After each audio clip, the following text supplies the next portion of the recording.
এক গ্রামে থাকত পরিশ্রমী এক চাষি আর এক দুষ্টু ছোট পাখি, নাম টুনি।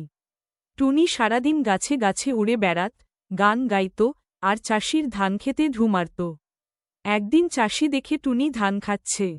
সে চিৎকার করে বলল, এই টুনি, আমার ধান কেন খাচ্ছ? টুনি মিষ্টি করে বলল, ও চাষি ভাই, একটু ক্ষুধা পেয়েছিলাম। চাষি হাসল, আচ্ছা, তাহলে একটা চুক্তি করি। টুনি কৌতূহলী হয়ে বলল, কি চুক্তি? চাষি বলল, তুমি আমার ক্ষেতে পোকা খেয়ে দেবে, আমি তোমার জন্য কিছু ধান রেখে দেব। টুনি রাজি হয়ে বলল, চুক্তি পাকা।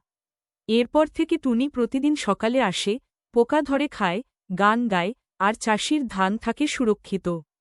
চাষি বলে, টুনি, তুই তো আমার বন্ধু হয়ে গেলি। টুনি হেসে বলে, বন্ধুত্ব মানেই তো একে অপরকে সাহায্য করা। ছোট বড় যেই হোক, সবাই যদি একে অপরকে সাহায্য করে, জীবন হয় মজার আর সুন্দর।